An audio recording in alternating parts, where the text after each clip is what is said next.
Bonjour et bienvenue dans cette nouvelle vidéo. Aujourd'hui nous allons voir les 6 clés pour apprendre et présenter un support. Alors l'objectif c'est de connaître les techniques pour mieux mémoriser, identifier les techniques en fonction de son profil et utiliser les leviers pour faire un support efficace. Le principe, utiliser les méthodes adaptées pour favoriser l'apprentissage. Que ce soit pour apprendre ou présenter un support, il y a 6 points qui auront un impact sur le niveau de mémorisation des connaissances.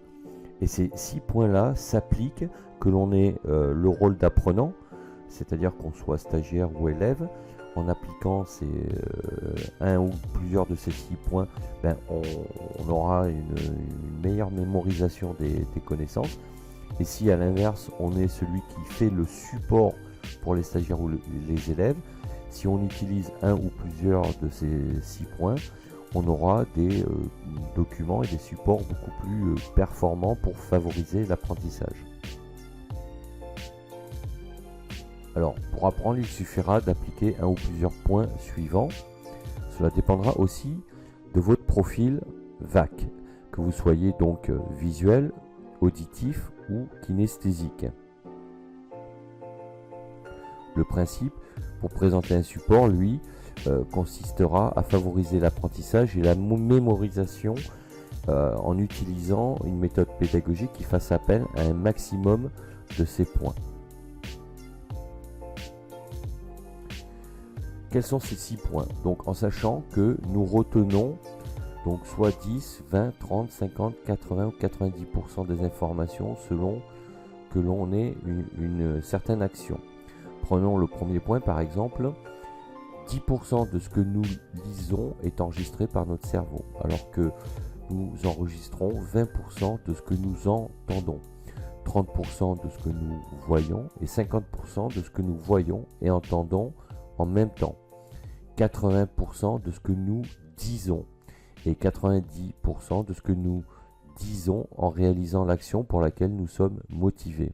Donc vous voyez qu'en utilisant un ou plusieurs points, on va augmenter le niveau de mémorisation d'une information ou d'une connaissance.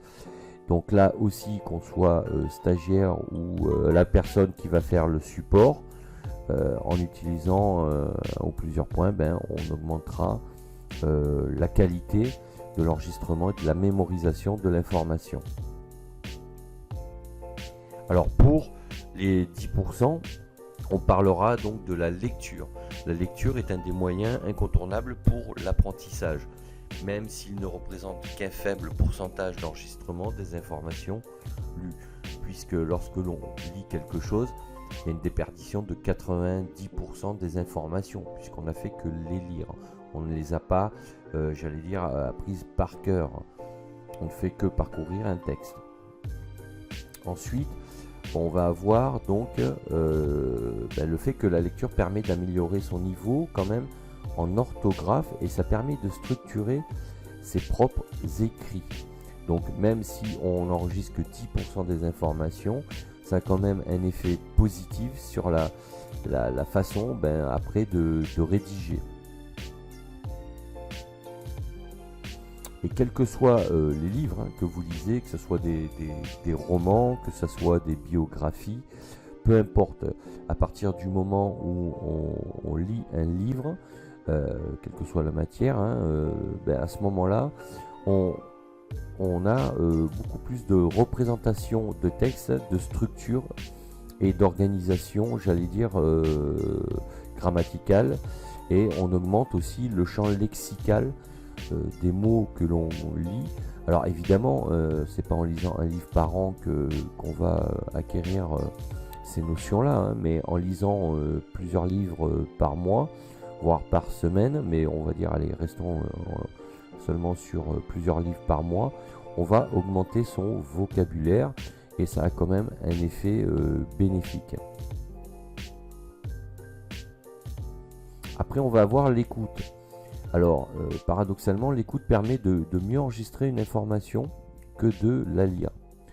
Nous avons tous appris des paroles de musique seulement en les écoutant sans les avoir jamais lues. On écoute une musique à la radio ou à la télé, peu importe, et à force d'écouter un même morceau, par exemple, eh bien, on va comprendre les paroles du morceau de musique que l'on aura écouté plusieurs fois. Donc, de la même manière, la publicité radio utilise ce principe-là. Et à force de répéter un message, les gens qui l'entendent vont enregistrer l'information de plus en plus facilement. Et d'ailleurs, même, alors là on parle de publicité, mais ça peut être par exemple des cours ou des récits sous forme de podcast. On peut tout à fait mettre un podcast, faire autre chose, et en écoutant ce qui est dit dans le podcast, eh bien, on va enregistrer 20% des informations. Donc l'écoute est aussi quand même un des points qui est très important. On va avoir ensuite la vision. Donc quand on parle de vision, il ne faut pas confondre avec la lecture. Là on parlera plus de ce que nous voyons comme représentation, c'est-à-dire des images, des schémas, donc des graphiques, toute forme de représentation visuelle va permettre d'enregistrer 30% des informations que l'on verra.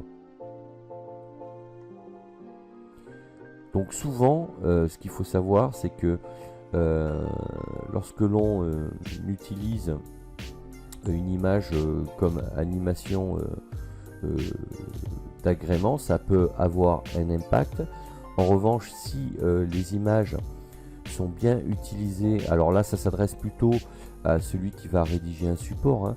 Si les images sont bien utilisées comme véritable support, on augmentera l'impact de mémorisation sur celui qui va les voir.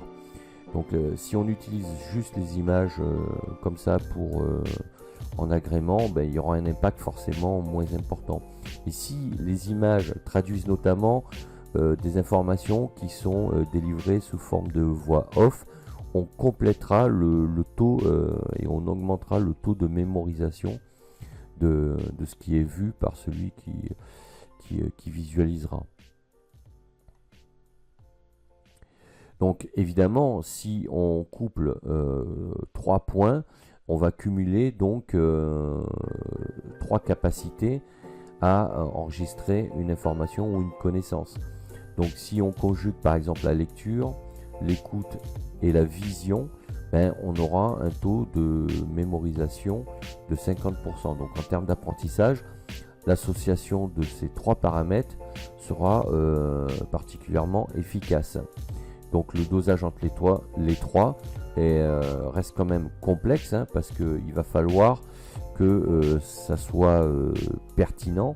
On peut tout à fait être synthétique dans l'écrit.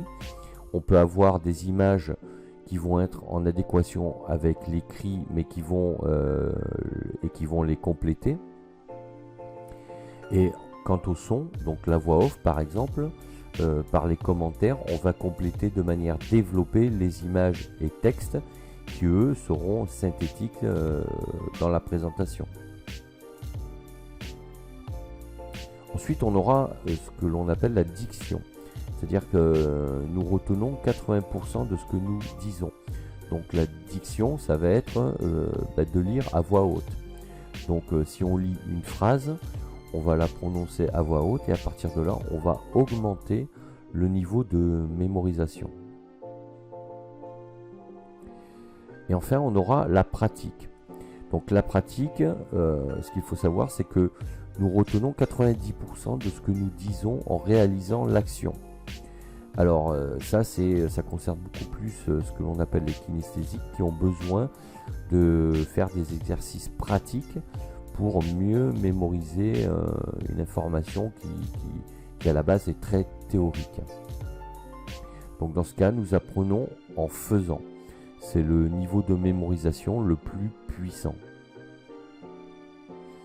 Exemple, prenons le cas du pays, la Croatie. D'accord? Si le sujet que vous regardez concerne la Croatie, si je vous dis comme ça, oralement, qu'il se trouve en Europe de l'Est, entre la Slovénie et la Bosnie.